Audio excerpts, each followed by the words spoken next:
அன்புக்குரிய சகோதர சகோதரிகளே, இந்த சத்தியமாவது என்ன அப்படிங்கும் போதுதான் இப்ப அதுதான் உங்களுக்கு ஓப்பனான கேள்வி. சத்தியம் என்றால் என்ன? இந்த சத்தியம் தெரியாம நீங்க என்னதான் அந்த வழியை கண்டுபிடிச்சாலும், அந்த ஜீவன் ஒன்று இருக்குன்னு தூரத்திலேருந்து பார்த்தாலும், இந்த சுவிசேஷத்தினுடைய காரியத்தில் சத்தியம் என்றால் என்ன?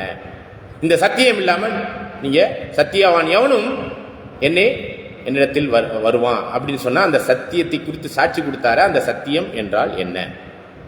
இதை தான் நம்ம அடுத்த கூடுகையில் ரொம்ப தெளிவாக பார்க்க போறோம்.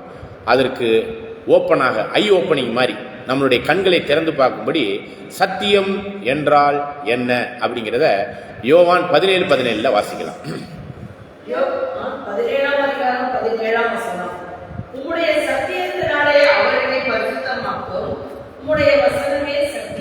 இந்த யோவான் 17:17 ஆண்டவர் அவருடைய சீசர்களுக்காக ஜெபம் பண்றார். ஏன் நமக்காக கூட 2000 வருஷத்துக்கு முன்னாடியே ஒரு ஜெபம் பண்ணி இருக்கிறார். அதுல 20வது வசனத்தை வாசிங்க. நான் இவர்களுக்காக வேண்டிக் கொள்கிறதும் அல்லாமல் இவர்களுடைய வார்த்தையினால் விசுவாசிக்கிறவர்களுக்காகவும் வேண்டிக் கொள்கிறேன். அப்ப அப்போஸ்தலர்கள் சீசர்கள் சொன்ன அந்த வார்த்தைகளை கேட்டு விசுவாசிக்கிற நமக்காகவும் 2000 வருஷத்துக்கு முன்னாடி ஜெபம் பண்ணி இருக்கிறாருங்க நம்முடைய ஆண்டவர். அதுல சத்தியமாவது என்ன அப்படின்னு 17வது வசனம் 17வது அதிகாரம் 17 சொல்றார். உம்முடைய சத்தியத்தினாலே இவர்களை பரிசுத்தமாகும். ரத்தத்தினால பரிசுத்தமாகிறது நம்முடைய பாவத்துக்காக. ஆனா இந்த சத்தியத்தினால பரிசுத்தமாக வேண்டிய ஒரு பரிசுத்தம் இருக்கு. அதனாலதான் நீங்கள் சகோதரர்களே உங்கள் சரீரத்தை பரிசுத்தமும் ஜீவபலியாக செலுத்துவதே புத்தி உள்ள ஆராதனைன்னு சொன்னார் பாத்தீங்களா? அதுல நம்மளை பரிசுத்தமாக்குவதற்கு இன்னொன்னு இருக்கு. அவருடைய ரத்தம் மட்டும் இல்லாம இன்னொன்னு இருக்கு. அது என்னது? சத்தியம். அந்த சத்தியமாவது என்னன்னா தேவனுடைய வசனம். உம்முடைய வசனமே சத்தியம். இந்த வசனத்துக்குள்ளான சத்தியத்திற்குள்ளாக நாம் பரிபூரணத்திற்குரிய பரிசுத்தத்தை அடையலன்னா, நீங்க வழி இருக்குன்னு ஒன்று கண்டுபிடிச்சிருக்கலாம். அப்படி ஒரு சாகாமைக்குரிய ஜீவனை இந்த நித்திய ஜீவனுக்குள்ளான பலியில செலுத்தி அடையலான்னு தெரிஞ்சிருக்கலாம். இந்த சத்தியம் என்ற ஒரு விஷயத்தை அடையாமல் தெரிஞ்சுக்கலாமல் நீங்க போகவே முடியாது. அதனாலதான் லூக்காவில் கிளியரா சொல்றார். என்ன சொன்னாருங்க? லூக்கா 13ஆம் அதிகாரம் 23, 24 என்ன சொல்லிட்டாருங்க? 23, 24.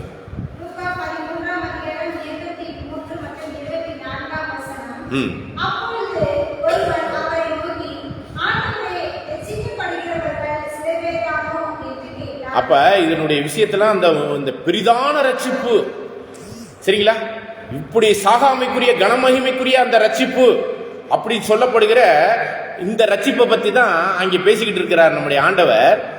அது அடைவது வெகு சிலர் தானோ அப்படின்னு சந்தேகப்பட்டே இவர் கேட்க ஆரம்பிச்சார். அதுக்கு பதில் பாருங்க, படிங்க.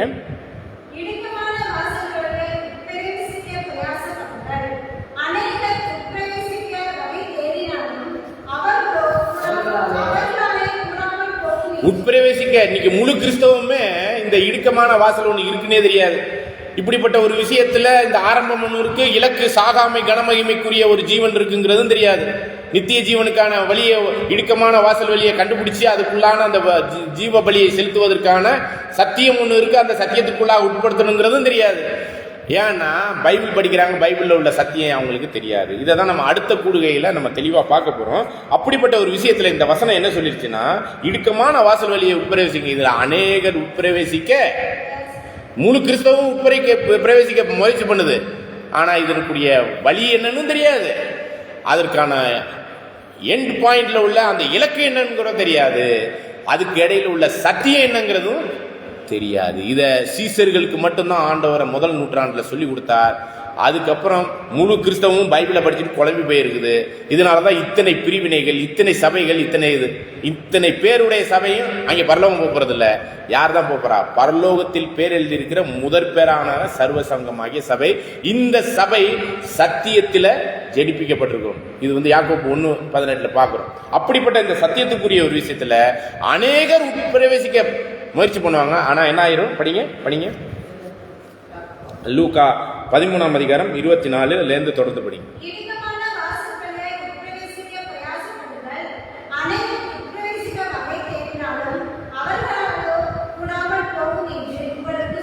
அவர்களால் கூட முழு கிறிஸ்தவமே போக முடியாது. அப்ப எங்க ஹிந்து முஸ்லீம் எல்லாம்? ஏன்னா இதுக்கு எண்ணி சில பேருக்கு மட்டும்தான் இந்த வாய்ப்பு. இது சாகாமைக்குரிய கனமகிமைக்குரிய. ஒரு சில பேர் சொல்லுவாங்க, ஏன்னா பரலோகத்தில் எனக்கு கூட்டுறதுக்கு மட்டும் ஒரு வேலை கிடைச்சா போதும். அங்கே என்னமோ அசிங்கமாக எல்லாம் அசுத்தமாக இருக்கிற மாதிரி இவங்க போய் தான் சுத்தம் பண்ணுறதுக்கு. அங்கே எப்பயுமே பரிசுத்தமாக தான் இருக்குது, நம்ம போய் அசிங்கம் பண்ணாமல் இருந்தால் போதும். ஆக இந்த ஒரு விஷயத்தில் நம்ம புரிந்து கொள்ள வேண்டியது என்னன்னா, அங்கே போறவங்களே இந்த பலியின் மூலமா சத்தியத்திற்குள்ளான ஜீவியத்தில் சாகாமைக்குரிய பரிசுத்தமான பலி செலுத்தினவங்க தான் அங்கே போக முடியும். மற்றவங்களுக்கெல்லாம் பூமிக்குரிய ஆசீர்வாதத்தை தான் தேவன் வச்சிருக்காரு. இப்படிப்பட்ட ஒரு பூமிக்குரிய ரட்சிப்பு இருக்குங்கிறதே முழு கிறிஸ்தவத்துக்கும் அதுவும் தெரியாது. சரிங்களா? ஓகே, தொடர்ந்து வாசிக்கலாம் பாருங்க.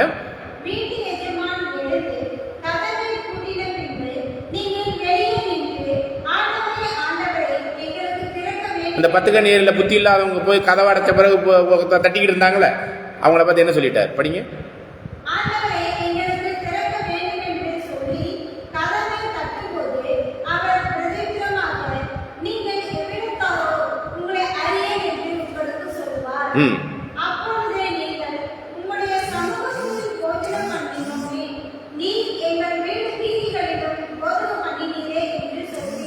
சொல்லுவார்கள். Okay, okay, okay.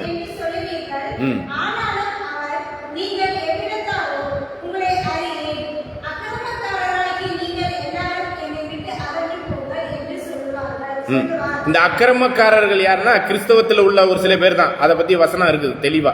சரிங்களா? என்னை விட்டு அகன்று போங்க, என்னை நோக்கி ஆண்டவரே ஆண்டவரேன்னு சொல்ற இந்த குரூப்பை தான் என்ன சொல்ல போறாருன்னா, உங்களை நான் அறியலைன்னு சொல்ல போறாரு. தொடர்ந்து வாசிங்க. ம்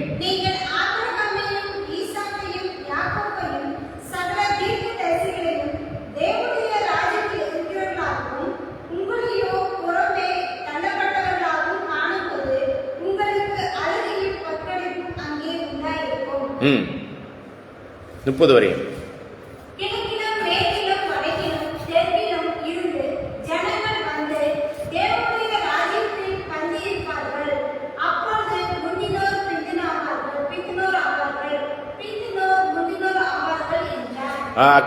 ஆகவேதான் இது ரட்சிக்கப்படுபவர்களே சிலர் தானே. ஆமாங்க, வெகு சிலருக்கு மட்டும்தான் இந்த ஒரு வாய்ப்பு இருக்கு அப்படிங்கிறத நம்ம உறுதிப்பட இந்த ஒரு சத்தியத்துக்குள்ளாக புரிந்து கொள்ளலாம். அடுத்த கூடுகையில நானே வழியும் சத்தியம் ஜீவனுங்கிறதுல நானே வழி எப்படி எங்கே எந்த சூழ்நிலையில ஓப்பன் ஆனிச்சு, அந்த ஜீவன் நித்திய ஜீவனை தாண்டின சாகாமைக்குரிய ஜீவன் ஒன்று இலக்கில் இருக்குது. அதை நோக்கிய பயணத்தில் முடிவு பரியந்த மரண பரியந்த நிலை நிற்கணும்.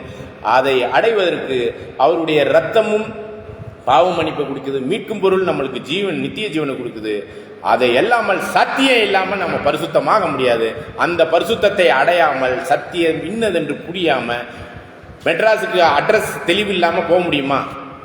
அப்போ அட்ரஸுங்கிறது இந்த சத்தியத்துக்குள்ளாக இருக்கு. இந்த சத்திய வசனத்துக்குள்ளாக உட்படுத்தி நம்மளே நாம் ஒப்பு கொடுக்கணுங்கிறத பற்றி இந்த இடத்துல நம்ம புரிந்து கொள்ளலாம். அன்புக்குரிய சகோதரர்களே, இதுல 27வது வசனத்தை திரும்ப படிங்க.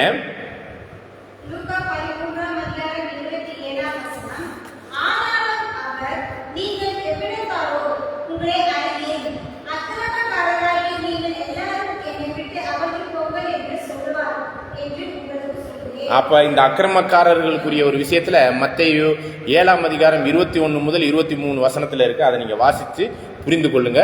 ஆகவே என்னை நோக்கி ஆண்டவரே ஆண்டவரேன்னு சொல்றவங்களாம் போக முடியாதான். அந்த வழியை கண்டுபிடிச்சிருக்கலாம். உட்பிரவேசிப்பதற்கான ஒரு சூழ்நிலையில நம்ம இன்னும் உட்பிரவேசியாம இருக்கிறோம். உட்பிரவேசிச்சோம்னா சத்தியத்தினால் நம்ம சுத்தமாகணும். அப்பதான் அந்த கனம் மகிமை சாகாமைக்குரிய விஷயத்தை அடைய முடியும் என்பதை புரிந்து கொண்டு இந்த ஒரு காரியத்திற்குரிய நிறைவு பகுதியில் நாம் எல்லாவற்றையும் நிறைவு செய்வோம். வருகிற வாரத்திலும் இப்படிப்பட்ட அந்த ஒரு கூடுகைகளுக்குரிய காரியத்தில் நம்ம கூடி வருவோம். தொடர்ந்து இந்த ஒரு ஆழமான சத்தியத்துக்குரிய ஆராய்ச்சியில சத்தியம் என்றால் என்ன அப்படிங்கிறத அடுத்த வாரத்தில் நம்ம சிந்திக்கலாம். தேவன் தாமே கிருபையோடு நம்மளை ஆசீர்வதிப்பாராக. ஆமென். இந்த ஒரு கூடுகைக்கு நிறைவாக சகோதரர் லாசர் பிரதர் அவர்கள் நம்மளை ஜெபத்திலே வழி நடத்துவார்.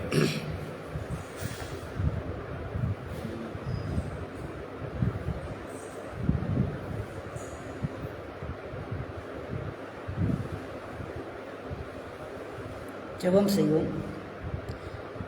அப்பா பிதாவே, தந்தையை உம்முடைய சமூகத்தண்டையில் வந்து நிற்கிறோம் தகப்பனே. இன்றைய நாளிலும் உம்முடைய மகன் மூலமாக இந்த பூமிக்கு ரட்சிப்பை கொடுக்க நீ சித்தமாயிருந்து உம்முடைய அனாதி தீர்மானத்தின் மூலியமாக அவரை ஒப்பு கொடுத்து அவரும் அதற்கு இசைவாக ஒப்பு கொடுத்து தீர்மானத்தின்படி அழைக்கப்பட்டது போல தேவனே, நீ பூமியை ரட்சிக்க மனுக்குலத்தை மீட்டெடுக்க உம்முடைய பிரயாசத்தின் மூலியமாக இந்த பூமியை உம்முடைய பரிசுத்த சந்ததியாகவும் பரிசுத்த ஜீவபலியாகவும் கொடுத்து மீட்டுக்கொண்ட உலகத்தை நீர் உண்டாக்க இருக்கிறீர் தகப்பனே. அந்த நம்பிக்கை விசுவாசத்தோடு தொடர்ந்து நாங்கள் உம்முடைய சமூகத்திலே வந்து நிற்கவும் கிருபையாக பெற்றுக்கொண்ட இரட்சிப்பின் திட்டத்துக்குள்ளாக நாங்கள் கிருபையோடு வாழ உம்முடைய கிருபையை கெஞ்சி மன்றாடுகிறோம். தொடர்ந்து எங்களை வழிநடத்துங்க தகப்பனே. உம்முடைய குமாரன் மூலியமாக எங்களை மீட்டுக்கொள்ளுங்க, தொடர்ந்து வழி நடத்துங்க. உம்முடைய இரட்சிப்பின் திட்டத்துக்குள்ளாக எங்களை வழி நடத்துங்க. இந்த விண்ணப்பத்தை எல்லாம் உடைய குமாரரும் எங்களுக்காக பரிந்து பேசக்கூடியவருமா இருக்கிற கிறிஸ்து வழியாக உண்மை கெஞ்சி கேட்கிறோம். ஜெபத்தை கேளும் ஜீவனுள்ள நல்ல பிதாவே.